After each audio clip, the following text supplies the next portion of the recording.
सतगुरुदेव की जय। बंदी छोड़ कबीर साहिब जी की जय। बंदी छोड़ गरीबदास जी महाराज जी की जय। स्वामी रामदेवानंद जी गुरु महाराज जी की जय हो।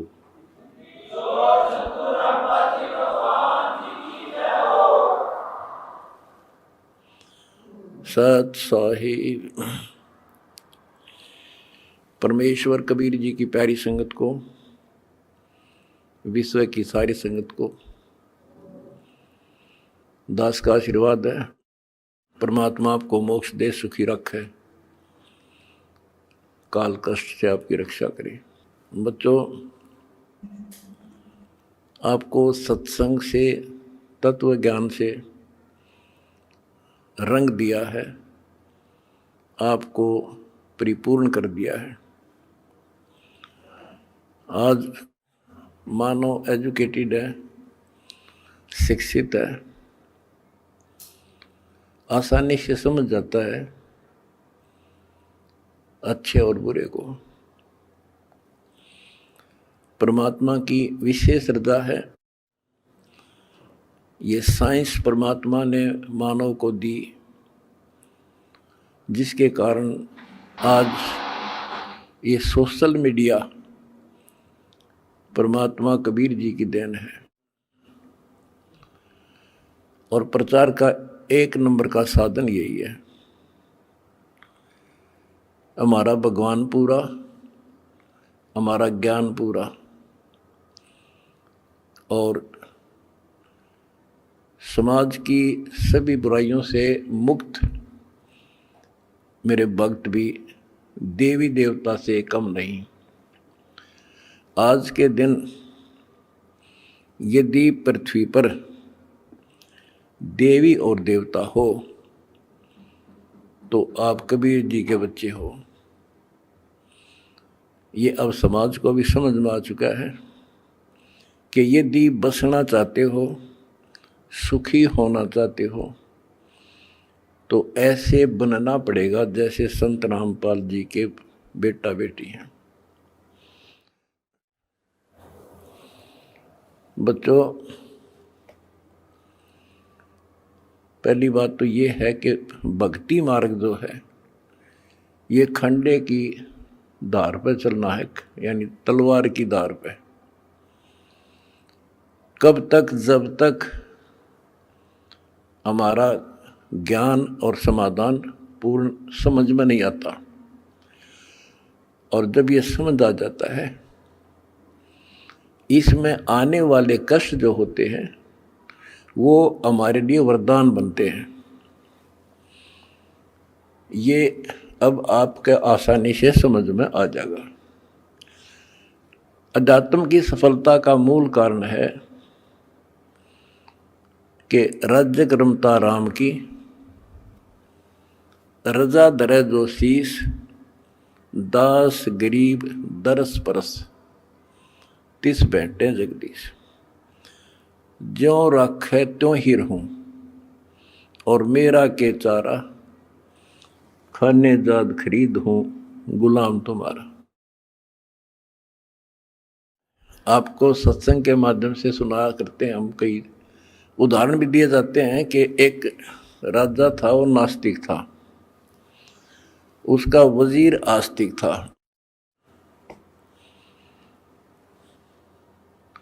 और भगवान पर विश्वास करने वाला था कि जो परमात्मा करता है वो अच्छा करता है। बहुत अच्छा हुआ। एक बार राजा अपनी तलवार को की धार चेक कर रहा था, खड़ा खड़ा। आसपास और भी मंत्री थे और वो आस्तिक मंत्री भी खड़ा था।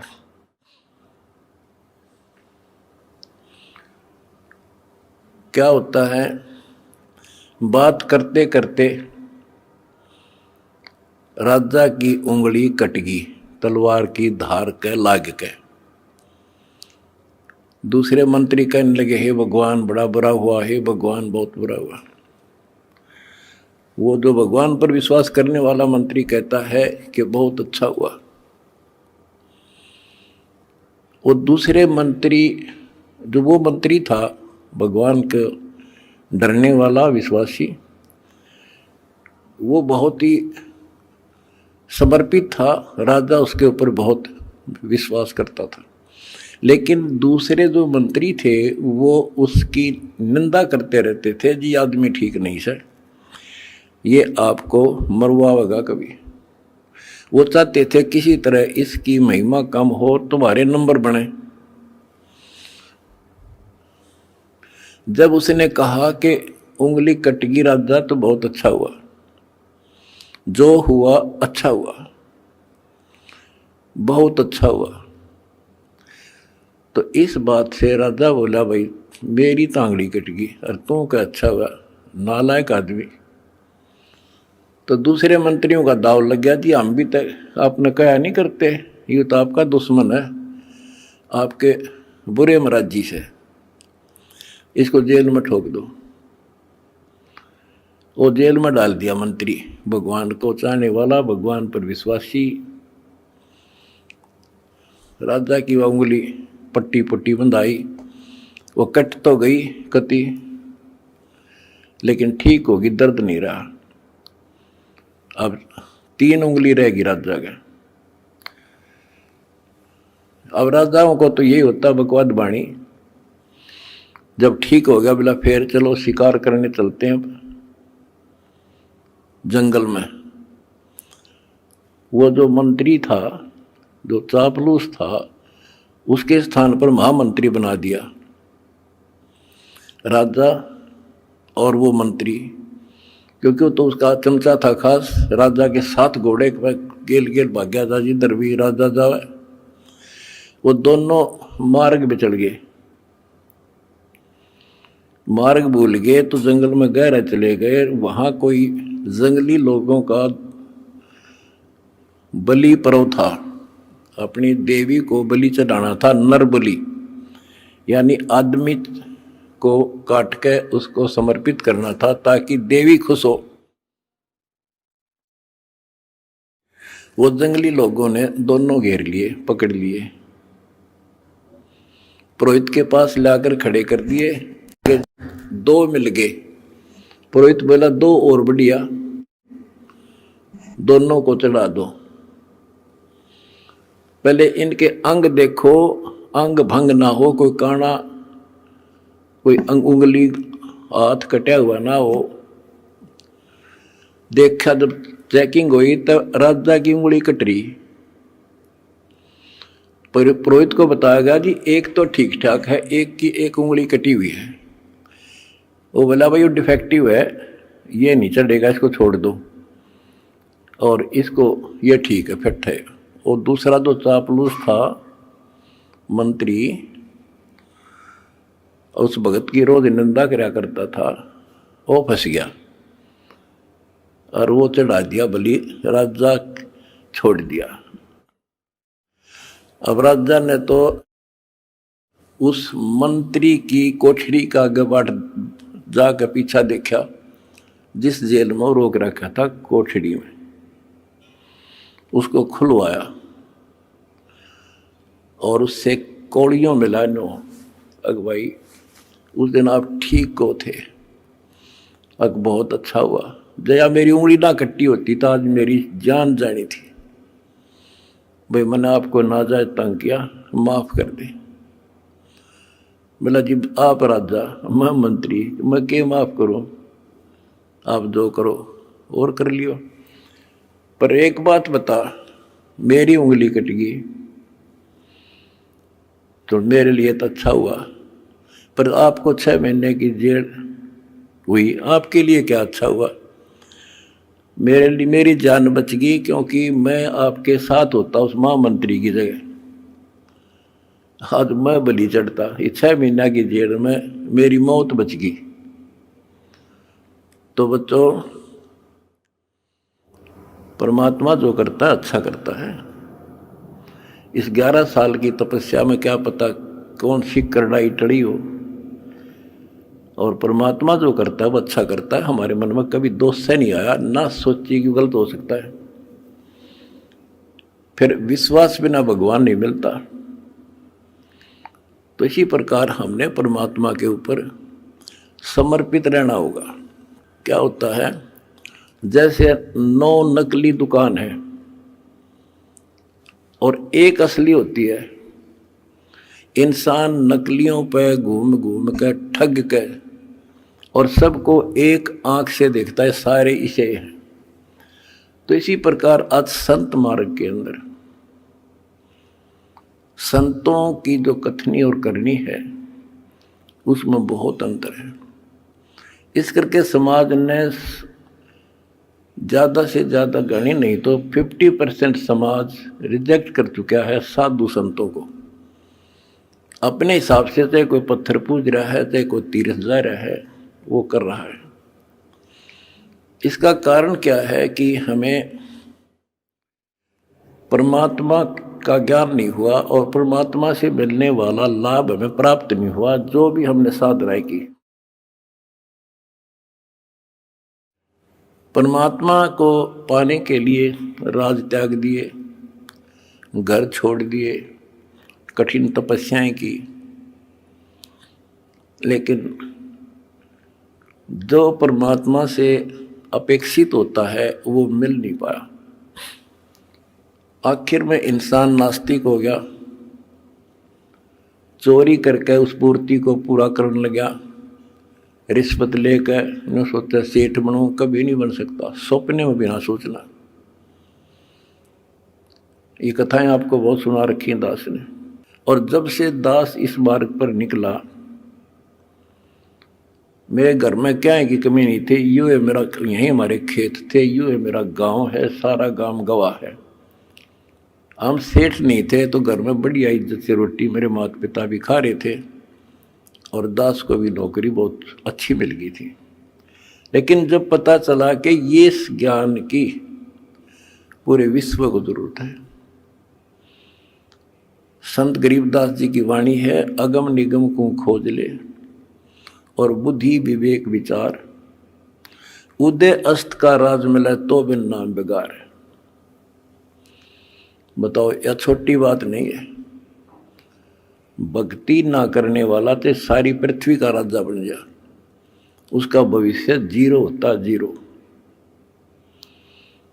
आज कोई भी आज किसी भी पद को प्राप्त है, कोई राजा बना है, मंत्री है, मुख्यमंत्री है, कोई अच्छी पोस्ट है, सेठ है, वो पिछले संस्कार से है।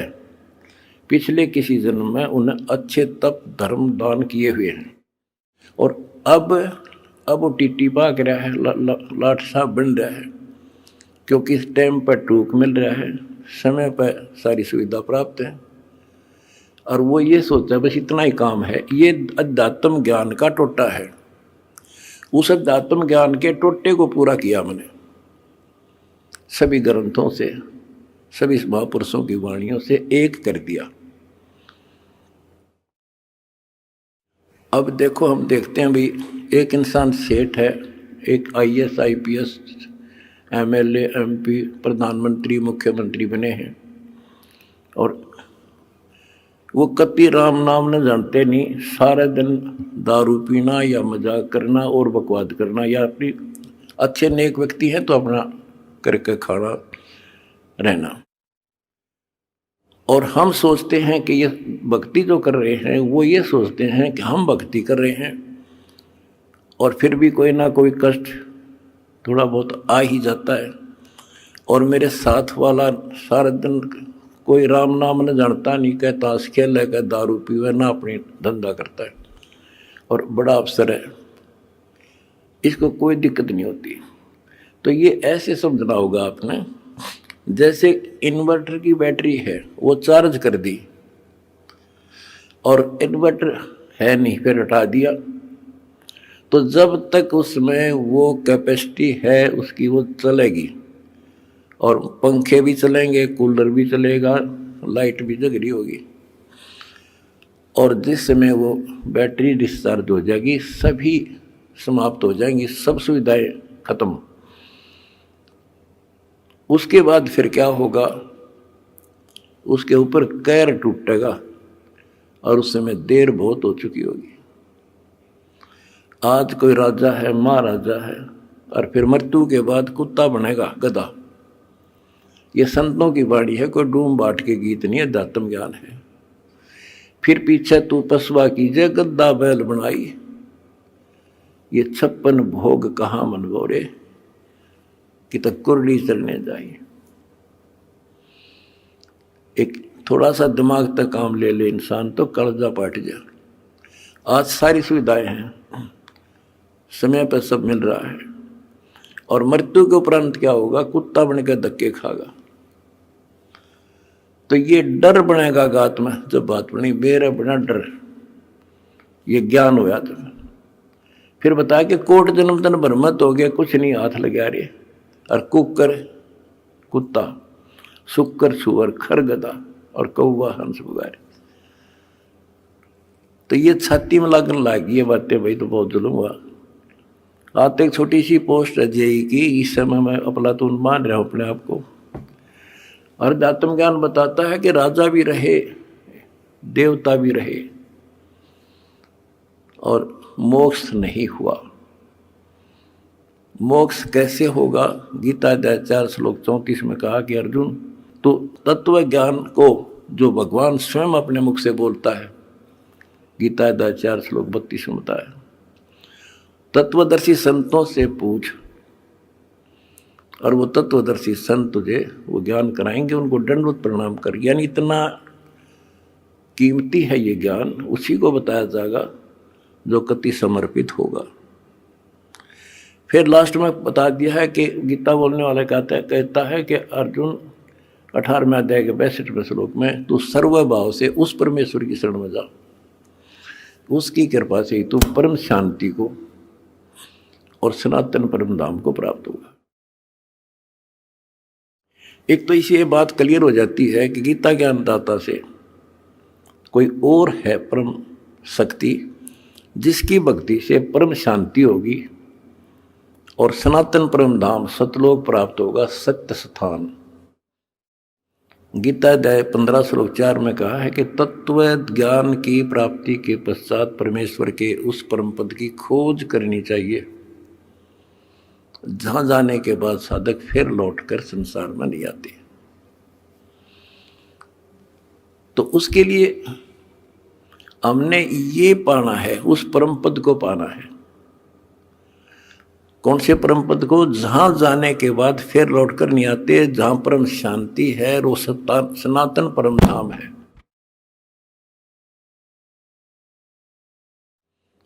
तो वो कैसे प्राप्त होगा? वो तो तत्वदर्शी संत बताओगा। वो गीता के अंदर वो ज्ञान पूरा नहीं है। अगर गीता जी में ज्ञान पूरा होता तो लिख देते वो एक चैप्टर और, कि उस चैप्टर में पढ़ ले जो मैं उस परम अक्षर ब्रह्म की प्राप्ति का जो ज्ञान है। तो इसलिए वो तत्वदर्शी संत आज ये दास है। और मेरा निवेदन है सारी पृथ्वी के मानव से, दास ने एक पुस्तक लिखी है, 2-3 पुस्तकें हमारी मेन, एक तो ज्ञान गंगा है। इस ज्ञान गंगा को जो पढ़ लेगा जी ला के, उसकी 101 पीढ़ी पार हो जाएगी। 101 पीढ़ी।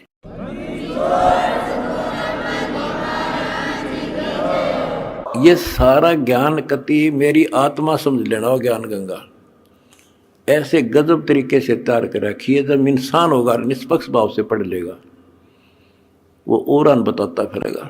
इन देखते तो है नहीं, हाहाकार मचाते हैं, इसमें ये लिख दिया वो लिख दिया। एक भी उस पुस्तक में बगैर शास्त्र प्रमाण में शब्द नहीं बोला।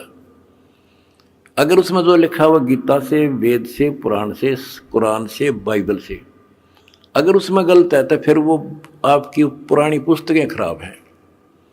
लेकिन पुस्तक गलत नहीं, हमारी बुद्धि खराब है, हम समझ नहीं पाए। दूसरी पुस्तक है जीने की राह। उस जीने की राह पुस्तक पढ़ के करोड़ों भक्त सुधर गए, बच्चे छोटे छोटे भी। वह ऐसी गजब समाज सुधार की पुस्तक है। आज ये लिव एंड रिलेशन का जो आग लाग रही है, लव मैरिज की, इस पुस्तक को पढ़कर कोई ना तो लव मैरिज करेगा और ना ही लिव इन रिलेशनशिप में रहेगा, ना बुराई करेगा, ना समाज के अंदर एक देवता बनकर रहेगा। ऐसी गजब की पुस्तक है। और हम फ्री में देते हैं, कोई लालच नहीं। कोई मैंने सोचे भाई रामपाल अपने कोई लालच कर रहा होगा, ये समाज ने पता चल गया मैं लालची हूं कि ना हूं। मैं केवल परमार्थी हूं और परमार्थ की ट्रेनिंग मैंने अपने बच्चों को दे रखी है। और ये कुर्बान है, इनको को दुखी दिखाई देगा, ये आप रोटी नहीं खाओगे उसको खिलाओगे। आज इनको ऐसा ज्ञान ऐसा निर्बल कर दिया। और हमने भी ठान ली है, पहले तो भारत को विश्व सोने की चिड़िया बनावांगे। वो बनेगी कैसे?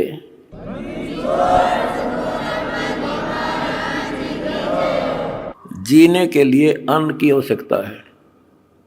अन्नदाता किसान है और किसान की कांच काट रखी।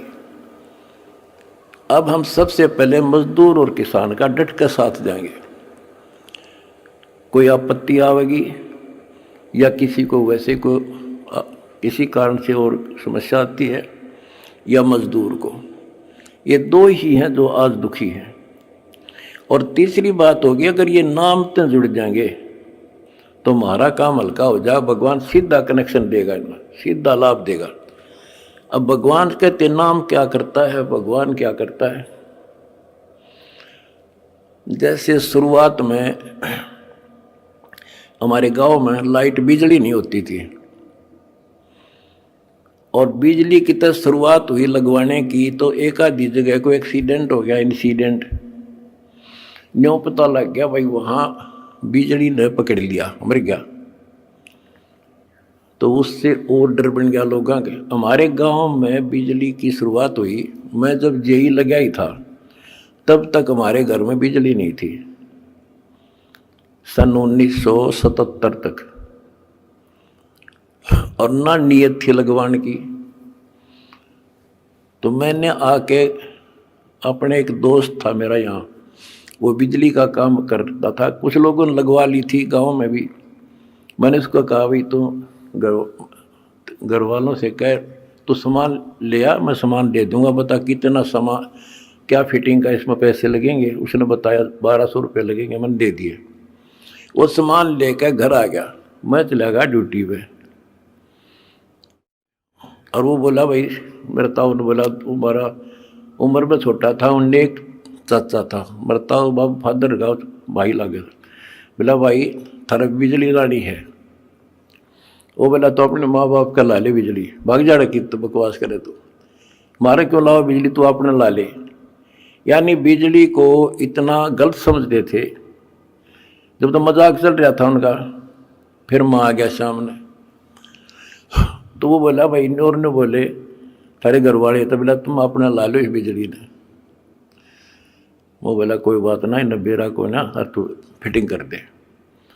फिटिंग करवा दी, कनेक्शन ले दिया, मोटर लगा दी। पहले हाथ से काटा करते नो सानी, और मेरी माता नो पीछा करती 2 घंटे 2 किलो वाचा किलो आदि। जब उनके सामने वह लाइट चली और मोटर कट्टा कट सानी काट दी, फिर ने बोले भैया तो भूला लाग रही थी तो पहले लवानी थी। तो बच्चों इसी प्रकार और परमात्मा की पावर का कनेक्शन है, जो आज दास एक लाइन में मिल का आपको दे रहा है।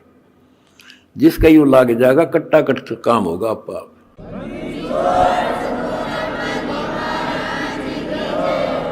ये करोड़ों भक्तों ने कनेक्शन ले रखे हैं, सारे के ठाठ कर रखे हैं, सबके चेहरा पर रौनक, कोई टेंशन नहीं आ सकती। पर भगवान की भक्ति खा कर जैसी समस्या आती रही और धन का टोटा हो गया। तुमने इतना दान कर दिया कि आज देख कितने लाखों दुखियों का दुख दूर हो रहा है तुम्हारे दान से। और वह जब भगवान का जुड़ जा तो सीधा कनेक्शन उनसे भी हो जा। भगवान को रिश्तेदार थोड़ा किसी का हो, तो सबको देगा, सबके साथ एक जैसा व्यवहार है। बिजली ने कोई लगवा लो अपने पावर को, फुल काम करेगी, पर उसकी मेंटेन, उसको सारी उसकी जो है मर्यादाओं का पालन करना होता है। गलती कर दी तो वह नष्ट भी कर देती है। तो सावधानी बरतें, मर्यादा का पालन करें, और देखो फिर किसे ठाठ हो जाएंगे। और मोक्ष मिलेगा। ये तो रूंगे में मिलेंगे, यहाँ के सुख तो रूंगा, असली जड़ तो मोक्ष है। वहाँ चले जाएंगे जहाँ जाने के बाद फिर लौट कर संसार में नहीं आते।